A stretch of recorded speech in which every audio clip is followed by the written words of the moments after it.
अब तपस्या में किसी की रुचि नहीं होती। तपस्या करना भी चाहे तो तपस्या करने जैसी शरीर की स्थिति नहीं रही। बड़े बड़े यज्ञ कर लें, बोले वस्तुएं भी आज शुद्ध प्राप्त नहीं हो रही हैं, कहां से यज्ञ करूं।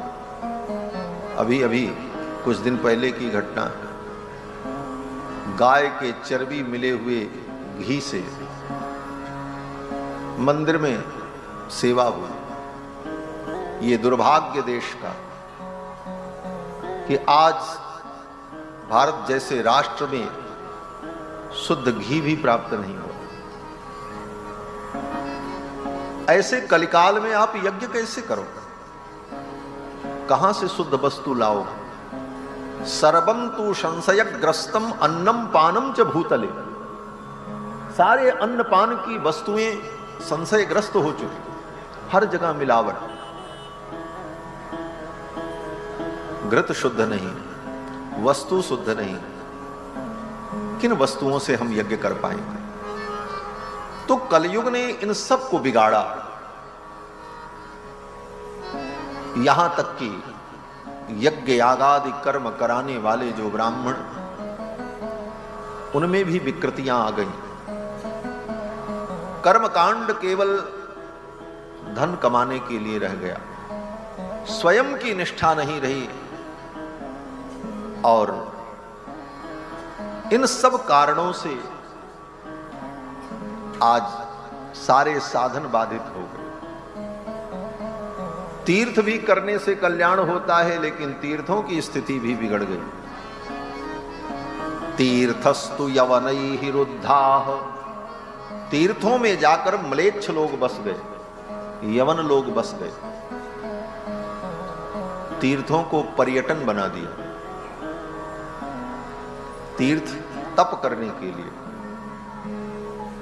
तीर्थों की शुचिता नष्ट हो गई। परिणाम बोले तीर्थ में जाने पर भी व्यक्ति का मन तपस्या में नहीं लग रहा, पूजन में और भक्ति में नहीं लग रहा। क्या बोले कहां कहां फोटो खींचें, कहां कहां सेल्फी लें, खाली यही हो रहा है। तीर्थों में भी जाकर के भगवान में चित्त लगे, ये भावना ही नहीं बन पाती। तीर्थ में जाने की जो विधि है कि तीर्थ में जाओ तो नंगे पांव जाओ, तीर्थ में जिस दिन पहुंचो उस दिन बिना खाए रहो पहली रात्रि, दूसरे दिन उस तीर्थ में मुंडन करवाओ, केश वपन, और फिर उस तीर्थ की जो पवित्र सरिता हो, नदी हो, सरोवर हो, उसमें स्नान करो। फिर उस तीर्थ के प्रमुख देवता का पूजन करो और कम से कम 3 दिन तक तीर्थ में निवास करो। तीर्थ में किसी दूसरे का अन्न और जल सेवन न करो। तीर्थ में रहकर कोई अपराध न करो, किसी को कटु वचन न कहो।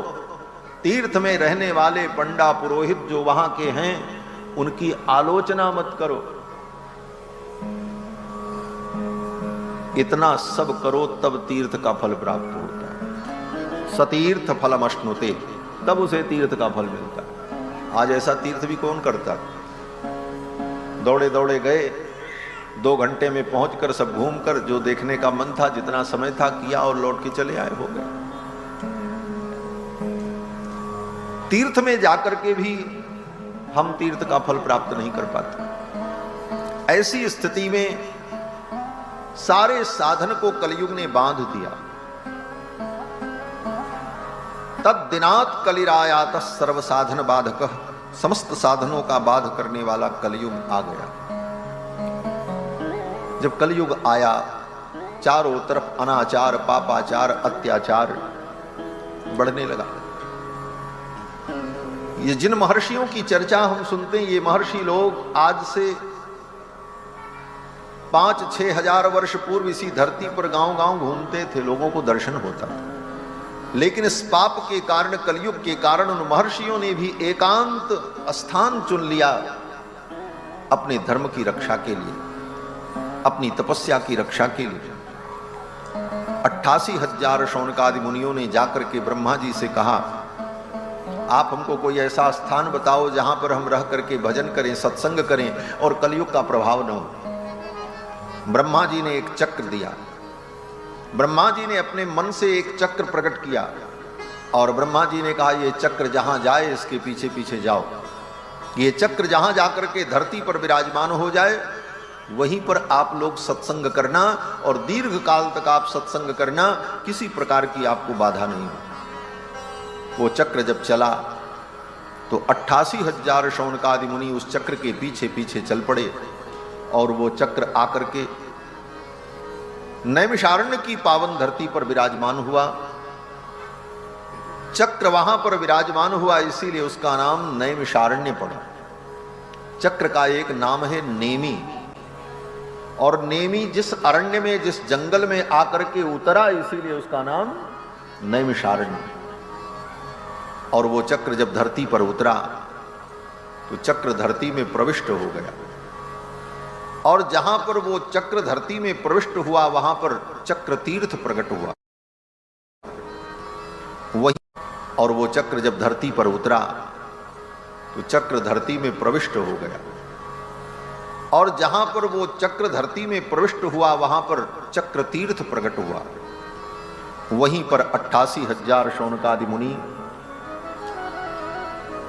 विराजमान हुए और श्री सूत जी महाराज पधारे और श्री सूत जी महाराज से उन मुनियों ने कथा श्रवण की। नैमिषारण्य की धरती बड़ी पावन धरती है, कथा की भूमि है। वृंदावन प्रेम की भूमि, काशी ज्ञान की भूमि, अयोध्या वैराग्य की भूमि, बद्रीनाथ धाम तप की भूमि, और नैमिषारण्य बोले कथा की भूमि। वृंदावन प्रेम की भूमि। वृंदावन में नीरस आदमी भी चला जाए तो वो सरस हो जाए, प्रेमी हो जाए। यत्र प्रविष्टो सकलोपि जंतु आनंद सच्चित घनतामुपैति। वृंदावन की भूमि में, ब्रज क्षेत्र में जाकर के नीरस व्यक्ति भी सरस हो जाता है। काशी बोले ज्ञान की नगरी, अयोध्या वैराग्य की नगरी। अयोध्या के ठाकुर ही बैरागी है हमारा। कितना विराग है रघुनाथ जी का कि ऐसा समृद्धशाली राज्य ठुकरा करके वन की यात्रा पर चले। जिस भाई के लिए राज्य छोड़ा उस भाई ने भी उस राज्य को ठुकरा दिया और नंदग्राम में जाकर वो तप करने लगे। वो अयोध्या का राज्य, जिस राज्य को देखकर इंद्र को भी लज्जा होती है कि ऐसा राज्य मेरा नहीं है।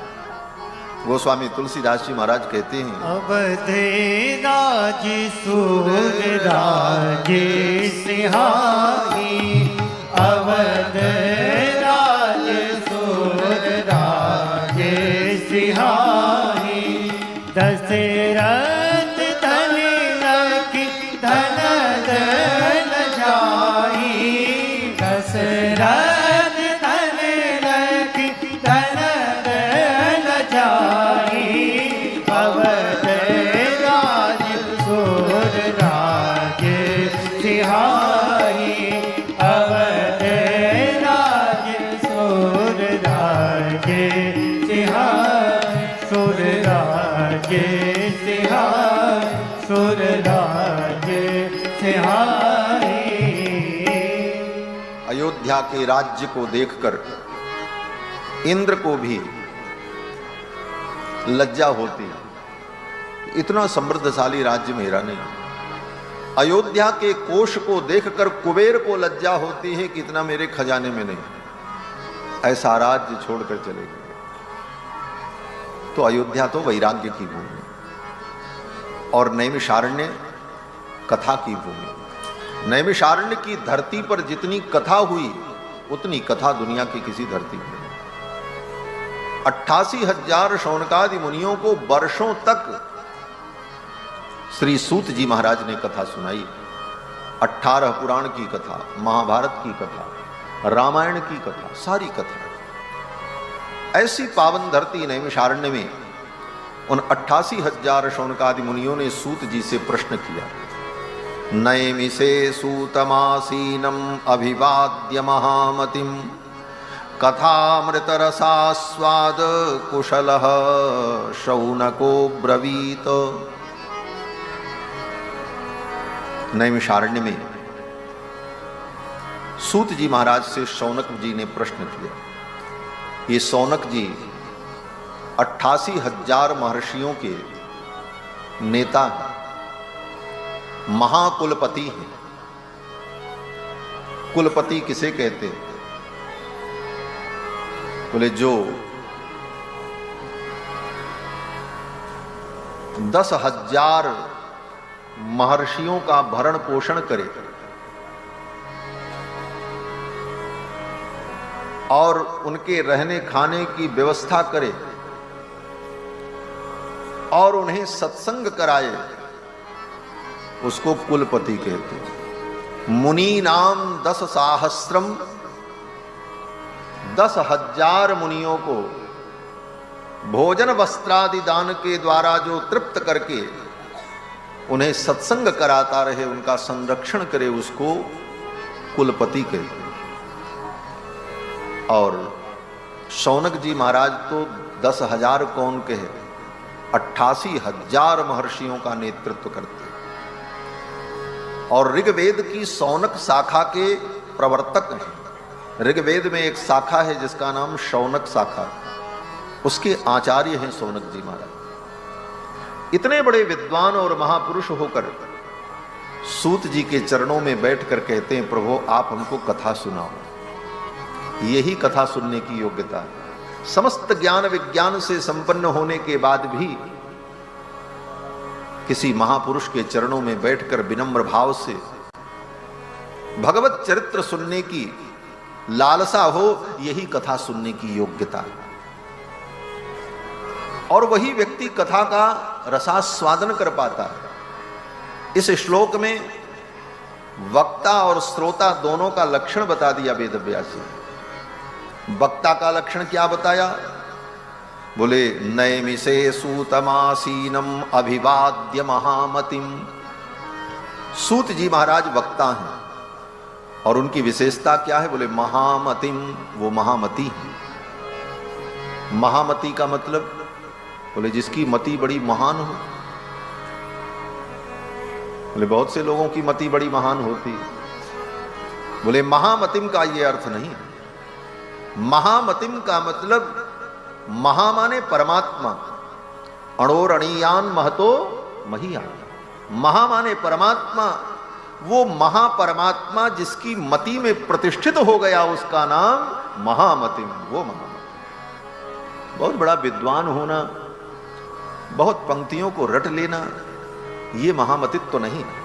महामतित्व तो ये है कि वो महान परमात्मा जिसकी मति में प्रतिष्ठित हो, जिसकी मति, जिसकी बुद्धि तर्क की मथानी से सकल शास्त्रों का मंथन करके अपनी बुद्धि में उस परम तत्व को प्रतिष्ठित कर ले, उसका नाम महामति। अभिवाद्य महामतिम, ऐसे महामति श्री सूत जी महाराज जो वक्ता है। और श्रोता शौनक जी कैसे हैं? बोले कथामृत रसास्वाद कुशलः। भगवान के कथामृत का रसास्वादन करने में कुशल हैं, प्रवीण हैं। यद्यपि कुशल शब्द दूसरे अर्थ में प्रयोग होता है। कुशल का मतलब होता है कुशम लातीति कुशलः, कुशम लुनातीति कुशलः। जो ब्रह्मचारी गुरु की आज्ञा से सुंदर कुश और दर्भ जाकर के लेकर के आए, उस ब्रह्मचारी को कुशल कहते हैं।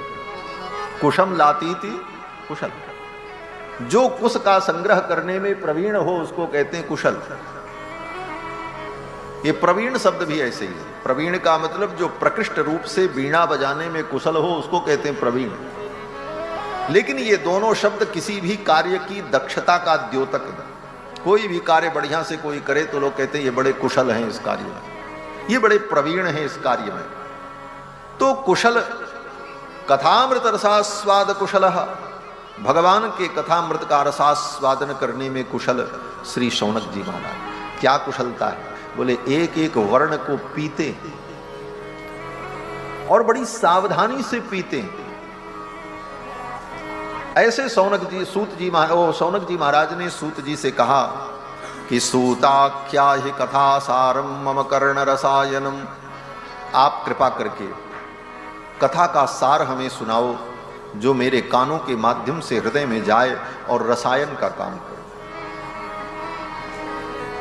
ऐसी कथा आप सुनाओ जो माया मोह का निराश कर दे, माया मोह निरासश्च। और आप ऐसी कथा सुनाओ कि जिससे भगवान कृष्ण हमको मिल जाए। कृष्ण प्राप्ति करम सस्वत साधनम तद्बदाधुना, जिससे भगवान कृष्ण की प्राप्ति हो जाए वो उपाय हमें बताओ। इस प्रकार जब सौनक जी ने प्रश्न किया तो सूत जी महाराज बड़े प्रसन्न हुए और सूत जी ने कहा, राजन सूत जी ने कहा, शौनक मैं तुम्हें कथा सुनाऊंगा। क्यों सुनाऊंगा?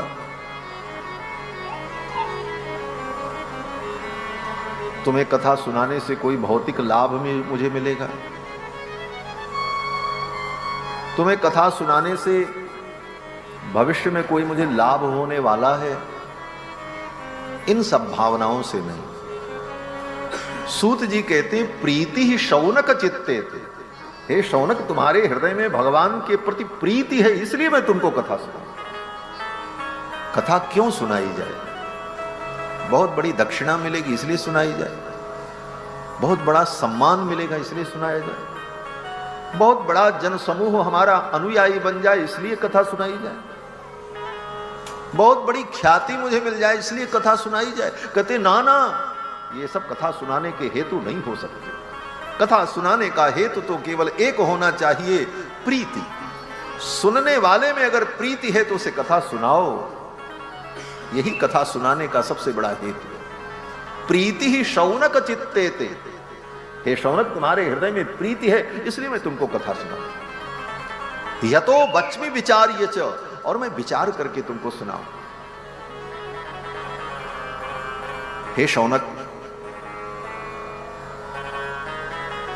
काल रूपी ब्याल के मुख में सब बने बैठे हुए, ये सारा संसार काल रूपी ब्याल के मुख का ग्रास बना हुआ।